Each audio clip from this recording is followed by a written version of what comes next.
for class 10, I have both fiqh and aqaid as subjects, and because each subject is given 30 minutes, I have the classes back to back. So sometimes we get into discussions, and almost the entire period we get into debates and discussions, and it takes up more than the 30 minutes to cover that topic. So what my plan is that I will be covering fiqh one week and then aqaid the next. So it gives us more time to discuss the topic thoroughly, and in that way we can go on and just continue our discussions instead of stopping after half an hour and then going to the next subject. So I'll concentrate on fiqh because Brother Hassan and Brother Taha will discuss the aqaid later on. So for fiqh, as the brother mentioned before, it's a very hard subject to teach because it can get boring. But for this class also, it's going to be around open discussion. We already had a lot of good discussions, debates in class, and I have a very enthusiastic group of girls who have lots of questions, and they've challenged me and kept me on my toes, and I really like that. So I told them that for fiqh, whatever subject that we discuss, they're always going to have homework for that week, and their homework will be to go on to their respective marja's website or their book and research a question relating to the topic that we've covered in class. So for example, if we're covering Salatul Jummah, they'll have to go on, their homework that week will be to log on to, for example, Ayatollah Sistani's website and research a question that they may have or that they're interested in, or they see that someone else has come across and asked that question on their website, and come back to class the next week with that question for discussion. My goal in doing so is for them to be aware that we have resources that are reliable out there, that in our daily life, if we have a fiqh question that comes up, we know where to turn to. We can't just, because of technology, there's so much information out there, so we have to be careful where we go to. So I want to present them these sources that they can turn to that questions in their daily life and get the correct answer from the right source. So they already had homework last week, was to just browse the website of their respective marja and look around and see what information is available to them, and then come back for some discussion tomorrow, inshallah. And again, in this class also, I asked the students to participate openly in discussions, for the first 5 minutes of class, we'll dedicate to any big questions that they may come across during that week. And same thing, I will log on any homework that they have on the dashboard. So I just encourage parents to go onto the dashboard to make sure that whatever homeworks that they've been assigned, that they finish on time. And again, I'm open to any questions or comments that you might have. Thank you. Now we're going to move on to class 10 boys, which is our last class of the night. I'd like to invite Brother Hussain again to the podium to cover his class 10 boys in class. I'm not sure if I'm prepared for this presentation 100%, but I'll try. So, are you guys tired? Yes. Since I'm not prepared for this presentation, I'll just talk to you openly and openly and freely. And Brother Rizwan mentioned that since I'm the last one, I can have a couple of minutes extra with your permission. And since Brother, okay, and since Brother Imtiaz is not here, so maybe I can take a couple of minutes extra. This class is, I actually honestly need your prayers to teach this class. If you recite Ziyarat Ashura, I request all of you to pray after Ziyarat Ashura for me in order to succeed, in order to teach this class. And in fact, I also asked my mother to pray for me because the dua for the mother is easily accepted in front of God. So that being said, to be honest with you, here I would like to tell you a story, a small story, and this story is about our mom. And the purpose of telling you this story is because, as Brother Abbas said, he mentioned that our duty, the duty of the Jafriya Islamic School, Jafriya Sunday School is only 10%. He showed you a pie chart which showed that 90% of the responsibility goes to parents. This story is about a mom, and it's actually my mom. my sister, I teach class 4 also. They are like small kids, very young, 9-year-old, 10 years old, innocent kids. My 12-year-old sister is Hafiz Quran. She has memorized the whole Quran.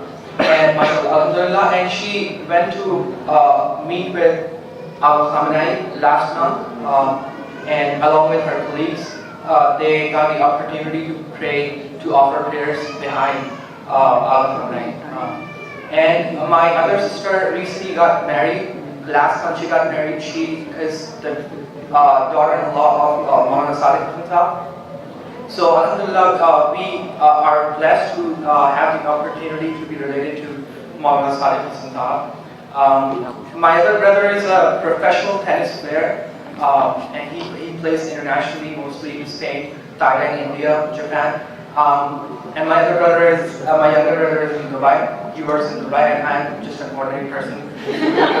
My mom, she came here like around 19 years ago to Los Angeles. She lives in Pakistan. She came here around 19 years ago. Some of the sisters might know her, and she's the sister of Brother Sayyid Abu Zar. I mean, Sayyid Abu Zar is my uncle, so I cannot call him brother. You know, he's a brother to you, but not to me. In fact, it feels really weird that I'm calling him brother. But so she came here around 19 years ago for her eye surgery. She cannot see with her one eye, so her one eye doesn't function properly. So she worked like extremely hard. I mean, I know every mom is the best mom in the world, but she is just an extraordinary person in the way that she's extremely pious, extremely knowledgeable, and she's very dedicated, very devoted. I mean, I cannot even tell you in words how hard she worked with my younger sister who just memorized the Quran. So, I mean, my mom used to cry because of the stress. Because of the stress she had.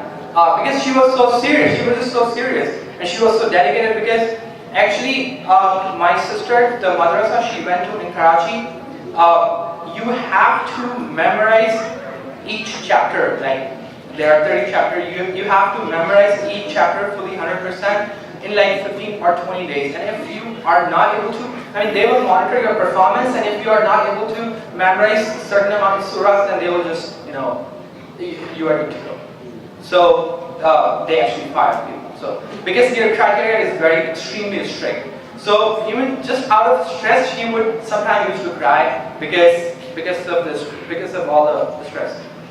Anyway, so this story was more for my sisters and my moms because we actually need to work really hard. First of all, being practical, teachers and parents both need to be practical. So if I'm not practicing anything myself, then I cannot expect my students to listen to me.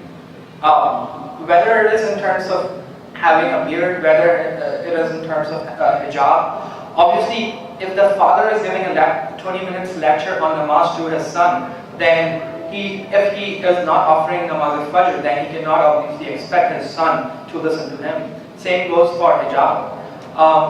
So a couple of things. First of all, my goal in this class is to cover the issues of tahara.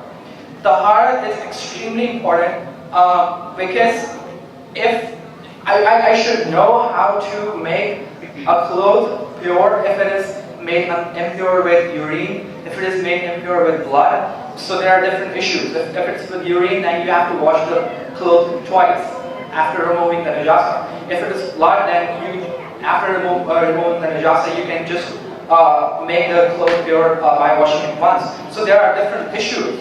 Same goes for basically the kur water, the kasir water. And then mutlaq, what is mutlaq, what is mubah? Because there are certain things in which Sharia is lenient, but there are certain things in which Sharia is not lenient. I mean, you have to do that. There's no choice. So, for example, like class 4 boys, class 4 girls, it is okay. I mean, you can go a bit easier on them. But this is class 9 and class 10, as the sister before me was mentioned.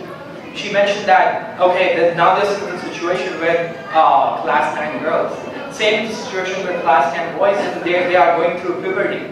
So, I mean, okay, you can be a bit lenient, you can be a bit easy, but it's just that they'll be caught if they do not offer a certain thing. First of all, our duty is to make them comfortable as possible with the basics. Wudu, ghusl, salat. Now they know, obviously most of them know wudu, know ghusl, know salat. They know salat, but you know, just to at least watch it once to make sure that it is okay.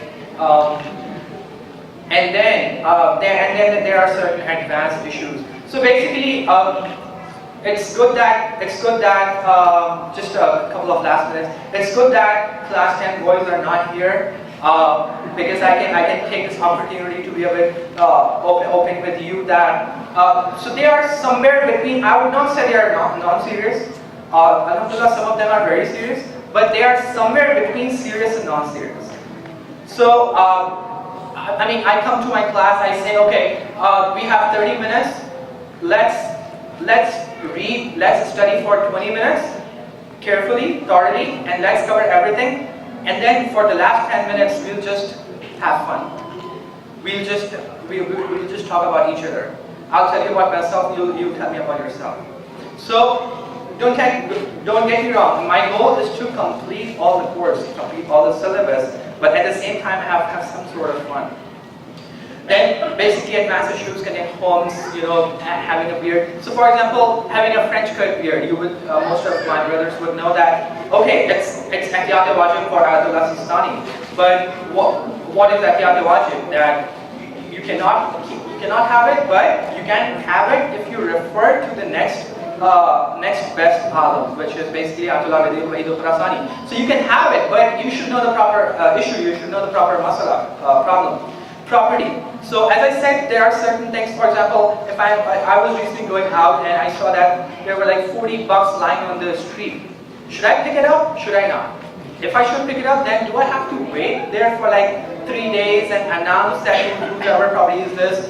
Or I can just give it sadaqah to someone, you know, with the name of the owner. So there can be certain issues. Property. I mean, Islam is not lenient with property. So where the issues of virasa, these kinds of issues.